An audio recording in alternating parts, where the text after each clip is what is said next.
This is going to be awesome. My fearless soldiers, Jason Whitlock. I'm here at T.Rex Arms. I'm about to get strapped up so that I'm ready for 2024.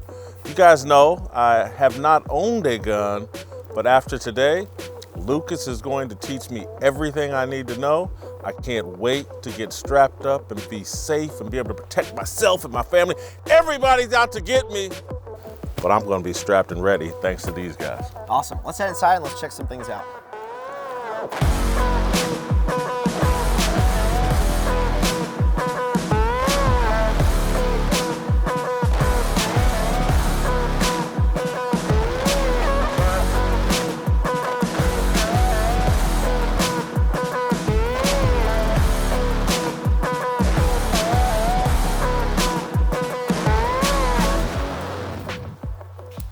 All right, so this is the armory. This room serves multiple purposes. We have a lot of guns and equipment here because one of our strategies, one of our goals here at the company is to educate people, whether they're customers or not, doesn't matter. So we want to educate them on different pistols, what different pistols do, how capable are they, different equipment, rifles, what rifles should you buy. So here on the table I have a bunch of different rifles that are very popular that range from $400 all the way up to about $6,000 if you want to get wild. So we film a lot of videos in here. This is kind of one of our sets. I'm in here a lot filming, so like right now. So when's the last time you handled a firearm? My dad took me and my brother out shooting 50 years ago. Okay. So you're obviously familiar with the very polarizing AR-15. It is the most popular rifle in our country, even more than the Ruger 1022. This one is from PSA. They are, a lot of them look just like this, and you can get them for around $400. For the price of an Xbox, you can get a very similar rifle. I know people watch this video will be upset, but very similar rifle, if not more or less the same, as what the military is issuing right now for $400 to $500. This one over here is a little bit more expensive. This is a Daniel Defense rifle. This is really the most common one that people walk into a store and go, I want a nice rifle, and they buy this one. It's about $1,900, and then it kind of works its way down with other models out there. Is this just like a different version of the AR-15, or this is AR-15 and this is something completely So these different? are all AR-15s except for this. It's technically different. It's just different manufacturers with different manufacturing standards, different barrels, different components, different parts, better quality control than this one right here. Generally, there is a reason why a gun that's $500 is going to be different than a gun that's $2,000. But the great debate is this 4 times as good as this? Well, nobody knows. What do you think? Not 4 times better. Maybe 2 times. It's hard to say. It's very hard to say. Better rifles or more expensive rifles typically will have less reliability issues. They'll have better quality control. If you buy a cheap firearm, it is possible, and the likelihood is much higher that you'll have issues immediately because of their quality control or lack thereof. So these all range at different price points. Handguns, thankfully, are pretty straightforward. Pretty much every single polymer handgun, so it's got a plastic grip, metal slide, is around $500 to $600. There's a lot of great options on the market. One thing that has changed in the last 10 years is if people wanted to conceal carry a small pistol like this one, they used to be restricted to 32 ACP or 380, these tiny little bullets, which are not, they're not super lethal. They will kill someone, but they're not super lethal. Now, everyone is just making small handguns and all these different larger handguns in 9mm, which is the standard bullet that pretty much everybody uses in the military, in law enforcement. So everything is much more standardized now than it was 10 years ago, which I appreciate. This is a handgun that I bought for my wife. She actually prefers a larger handgun, the Glock 19, this one right here. This is a smaller, skinnier pistol, so it's easier to conceal. That was my theory getting this for her. She actually prefers carrying a Glock 19 because it's a larger handgun and it's easier to shoot. So when you're selecting a handgun for carry or home defense, that is something you have to think about. Smaller handguns, while they're easier to conceal, are harder to shoot. Larger handguns, and you're a bigger guy. So harder to shoot accurately, or just harder to pull the trigger? both. Because it's harder to shoot, control recoil, it's harder, and for you with your larger hands, it's grabbing this is going to kind of suck. It's just harder to shoot and manipulate than a larger handgun, which is why my wife carries a larger handgun, because it's just easier to shoot. And that's really a decision a lot of people have to make. Are they carrying a pistol for comfort, or are they carrying a pistol for capability? And that's just something that people have to figure out what they're willing to sacrifice, what kinds of clothing they wear or what they don't wear. Do they want to wear athletic clothing all the time, and that restricts what they might carry? But a lot of our customers are carrying larger handguns with pistol lights so they can identify what they're shooting at if it's dark. They're running red dots so they can get a better sight picture, and a lot of them are carrying appendix. So the pistol's here in the front. It's very accessible, very easy to get to, and I can carry a larger handgun and conceal just fine. The most popular handgun right now in America is the Glock, which is great because it's an awesome pistol. The thing people like about Glocks is they are very simple and they're very straightforward. There's no external safeties except for the one in the trigger.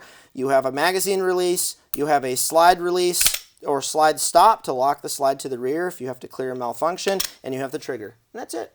There's no extra stuff going on with the pistol. It's very straightforward. The mags are these sort of polymer plastic magazines. They're really nice, and it's just a very straightforward pistol, and it's very reliable, which a lot of people take for granted when they are selecting a handgun, but reliability is something that you really do want to prioritize, because when you actually need to shoot your pistol, you want it to work. You don't want it to not work. And there are some guns that we have that I go to the range with, and I get malfunctions much more than these Glock pistols, and I pretty much only shoot Glock at this point, largely due to that reason. So what kind of handgun have you been interested, based on your research and knowledge? AR-15 and a Glock. And a Glock. Yeah. Good to go. That is the most popular combination. So that's handguns. AR-15s, kind of depends on what your budget is. These higher end guns, they're around $1,000 for this full gun, or $1,200. This one's $1,900. You start with one of these, you're good to go. You won't have to worry about anything. For people who are on a budget, these PSA rifles, they're $400 to $500, are not too bad. Unfortunately, thanks to the government and all their wisdom, there are a lot of rules as to what is legal for us to own. So these rifles have 16-inch barrels, which is legal for everyone, more or less, in most states.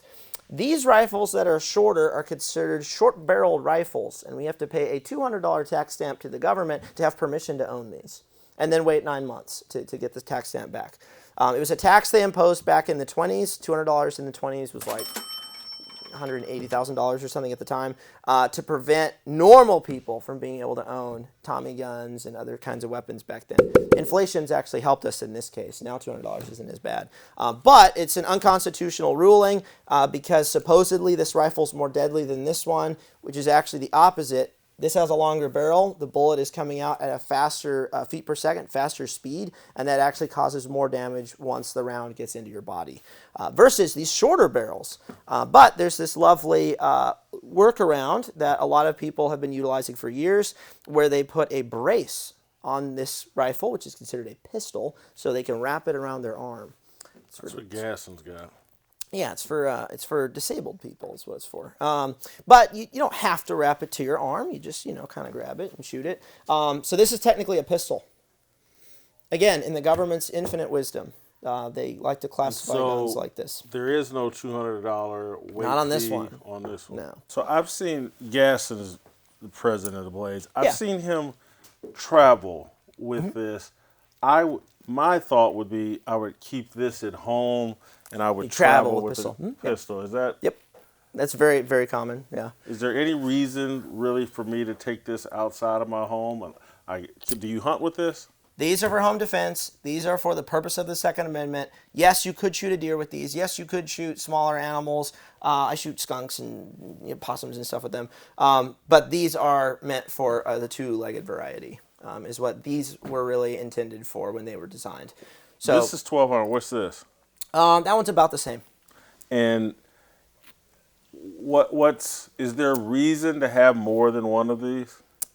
So it's funny you bring that up. There are a lot of gun owners who go, I just want lots of guns. Yeah. And they go buy 10 or 20 rifles. And the funny thing is they have all these guns, and usually they don't have optics, so they're not zeroed, so they're not very effective to begin with. They don't upgrade them with lights, so they can actually see what they're shooting at. They don't build rifles for specific purposes. They just buy rifles to have rifles. Now, I recommend if somebody is, concerned about what's going on in America right now, they think about, hey, what are certain capabilities I want to have with my firearms as if I were like a soldier, a military guy or whatever, and you would actually buy different kinds of guns for different things. So, for example, this rifle right here, this is sort of a very small and compact, sort of a replacement for submachine guns. I can put this in a bag very easily. So if I had to travel somewhere, and there were a bunch of riots, mobs, the city's on fire, weird stuff, and I don't want to just rely on a handgun. I want something a little beefier. This is much easier to put in the front seat of my car, drop into a bag, put in my backpack even, than this rifle right here. But if I want to, get on a rooftop, I might want this rifle because it's got a longer barrel. I could put a magnified optic on it. So you could have I usually recommend 3 different rifles that can all do different things. Sort of a sniper rifle you could use for hunting, your standard AR-15 for home defense, whatever, and then a smaller gun for if you do have to travel but you want more capability than just a handgun, because handguns really aren't that great at stopping people. A lot of people don't realize that. They don't always work great. They're harder to shoot. They don't do a whole lot of damage necessarily. Rifles is really what you want if you get into a situation where you have to, shoot people. Kyle Rittenhouse. If he had a handgun, it would have turned out very differently. So there's different use cases for different rifles. I think going out and buying 20 rifles, if you have the money, cool, that's great. The reality is most people don't spend their money wisely, as we know.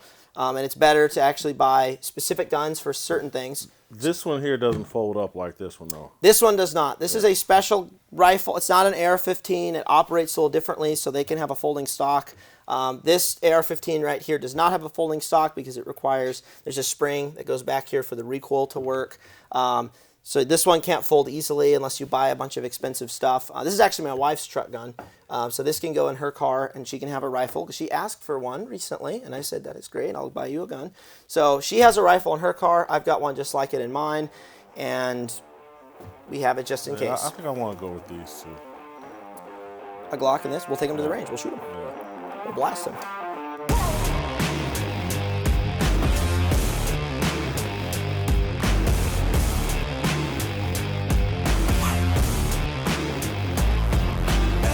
Finally, get to the good part. Not that I didn't enjoy what we were doing, but I came out here to shoot some guns.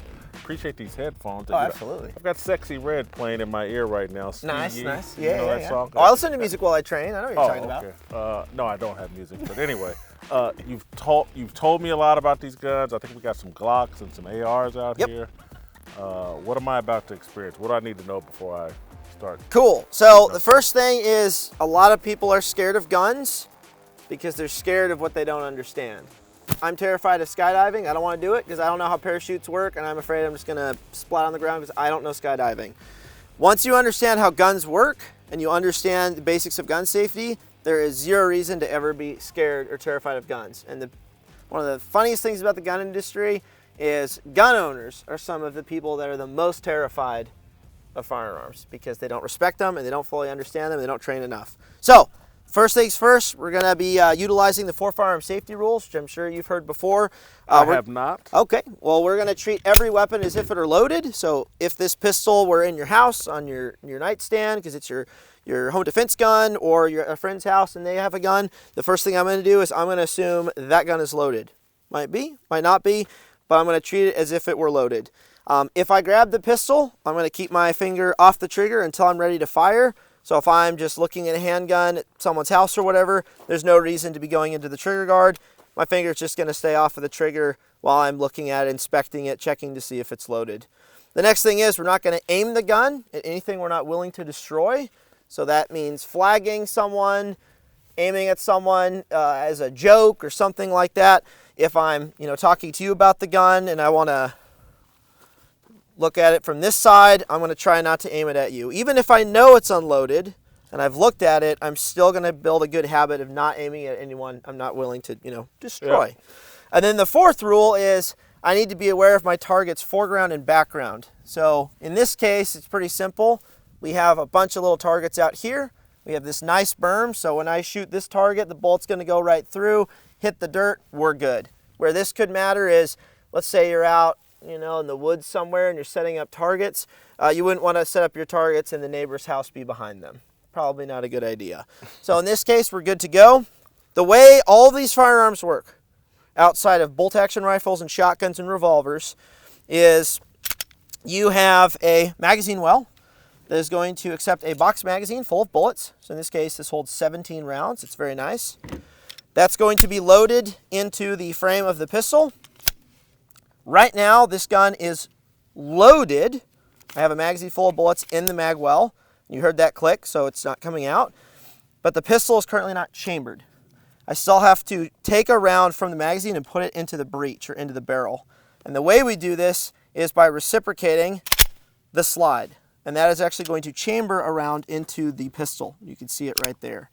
So if I want to unload the pistol, I'm going to take the magazine out first, pull the slide to the rear, bullet comes out, and then you can use this little catch right here that most firearms will have to lock the pistol open so you can see there's no bullet, there's no magazine, the gun is empty, and I can set it down. If I want to load the pistol, I take the magazine, insert it into the magazine well while aiming in a safe direction, and then I can drop the slide, and the pistol is now chambered. Loaded and chambered. You have any questions on that? I do not. Can I try that? Yeah, absolutely. So, I'm old, my memory. No, you're good. So you got the pistol here. Go ahead and pick it up safely. Look at it. You can check to see that there's no magazine in the magazine well. So good to go. Pull the slide back to verify that there's nothing in there. No bullets coming out. So now you know the weapon's clear. Now you can hand it to someone. Hey, check it out. Look at it. Whatever. Or then you put it in your safe or whatever. To load it, you're going to take the magazine while aiming in a safe direction. Insert into the magazine well. Yep, and you want to be nice and forceful with it so it doesn't fall out. Is that good? Yeah, you're good to go. And then while keeping your finger off the trigger, you're going to pull the slide to the rear all the way and then let go. And then you can pull it back slightly, just a little bit, and you'll see you're chambered. So this gun's now ready to rock. When you pull the trigger, it's going to fire. There's no safeties or nothing. In order for this pistol to function, it has to have recoil. It's a recoil-operated gun, so every time I press the trigger, the slide reciprocates, taking out the spent casing, loading a new bullet. That's how it works. But you'll notice, as the gun is moving, it wants to go up. So in order to shoot fast and accurate, we have to fight that. The way we do it is we grip the gun nice and high. We're not doing this. We're not doing this. We're not teacup gripping. This isn't Hollywood, because that's just going to make the gun jump all around our hand. We're going to take our left hand, because we want to shoot with two hands. If I have to shoot with one hand, I will if I'm doing something with this hand or going up a ladder or something, but I want to be shooting with both hands. I'm going to take my left hand, and all this space right here, I want to try to fill. I want to have pressure on each side of the pistol so the pistol will only move backwards. It won't go off to the side. It will only recoil in one direction. And this is basically what it's going to look like. Everyone's got ears.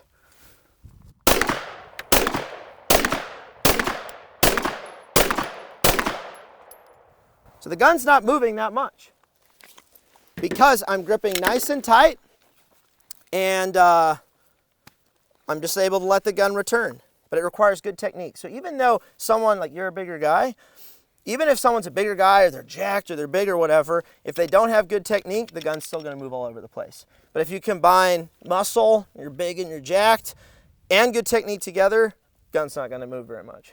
So, with all that said, are you ready to fire your first round? And yeah, although I gotta say, that spooked me. That was a little louder than I anticipated. A little louder? Yeah.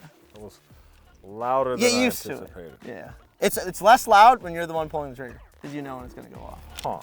So, with all that said, if you are ready, we're going to be shooting this target right here that I just shot. You're going to get nice and tight.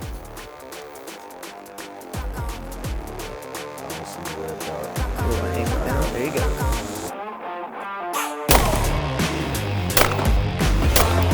Now when you're ready, fire again. Okay, let's reset. Get a good grip. Good side picture. You want to talk about rifles? Yeah, let's do it. Cool. So, just like the pistol, in order for a rifle to be loaded and chambered, we have to have our box magazine. So this magazine holds 30 rounds of 223 or 5.56. So you'll see when I talked in the armory about, hey, pistol rounds, they're not great at stopping people. The bullet is big. There's not a lot of powder. It's not traveling very fast. So it doesn't necessarily do a lot of fun stuff when it enters the human body. A 5.56 round is smaller, but there's a lot more powder behind it. And when it impacts your body, it's not just creating a permanent cavity of the bullet, but it's also creating a disruption, a shock wave when it goes inside of you, and that's actually what does most of the damage. So I'll go ahead and fire a few rounds, just so you can kind of get a feel for this. And just like on the pistol, we have a red dot. The rifle's easier to shoot because I have more points of contact on the rifle. There'll be less recoil, but I want to make sure the stock is firmly in my shoulder.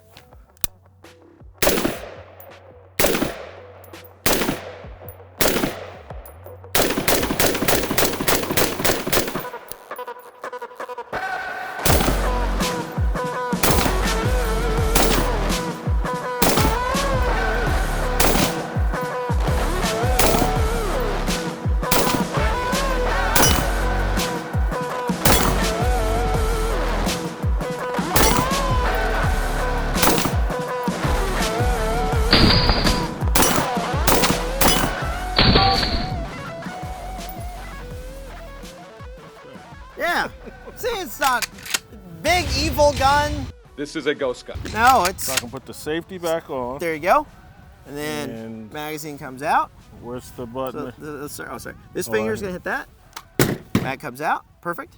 And then you pull the charging handle. I've made decisions about what I want to buy, a Glock, an AR. What am I getting here? Yeah, so what we've got right here, and this, we don't do this for everyone, so because I know people are going to want to come here and get the T.Rex experience and all that, but we've got this 11.5 BCM. We talked about earlier, that's the length of the barrel, so it's a little bit shorter than what we were shooting on the range, a little bit more compact. You can throw it in the car, put it in a duffel bag or something a little bit easier. This is something that we sell. I've been shooting BCM for years, but this is a pistol. It's not a pistol, but that's what it's classified as.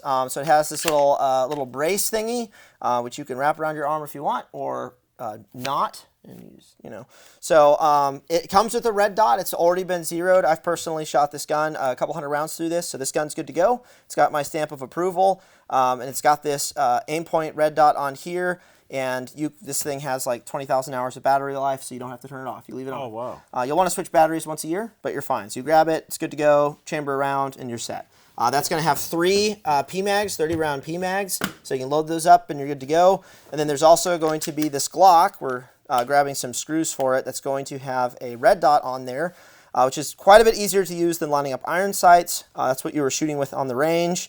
And this is just a Glock 47. It's basically the same as what you're shooting on the range. It'll also have 3 magazines and you'll be good to go. And we're including 1,000 rounds of green tip, which is what we have right now. You can use this as training ammo when you go to the range next time. You can use this. This is for the AR. This is for the AR. Yep. So 1,000 rounds of 5.56 ammo. And then I've got 2 boxes of hollow point ammunition from Winchester. So this is your defensive ammo. I would not recommend. I mean, you could shoot this in training. It's just a little bit more expensive. Gotcha. But you're going to load this ammo into your 3 magazines to keep with the pistol. And then when it's time to go and train, you'll get some cheaper ammo that's not hollow pointed usually, and you'll shoot that stuff instead. Unless you just want to shoot fancy stuff. I do not. Okay, cool. So you'll be good to go. Leaving here, you'll have ammunition to load into the magazines, and you'll have 2 very capable firearms for home defense and anything else that can happen in the future that I think both of us hope does not happen, but could. Lucas, this has been awesome. Thank you so much. I thank you. The Fearless Army thanks you. My family thanks you. I needed this little introductory course. And now I got some more training to do. I'm not very satisfied with how I shot out there today. I think you outshot me, which probably isn't a surprise. You were a heavy favorite. A little bit, yeah. But I will out-eat you here in a second. So sounds good. I need to eat zone. more. Yeah. So thank you so much. Yes, absolutely. Thanks so much for coming out. Appreciate it. That's it, and that's all from here at T.Rex. It's been a great experience. Stay strapped. Be ready for 2024 and beyond. I'm Jason Whitlock. We'll see you next time.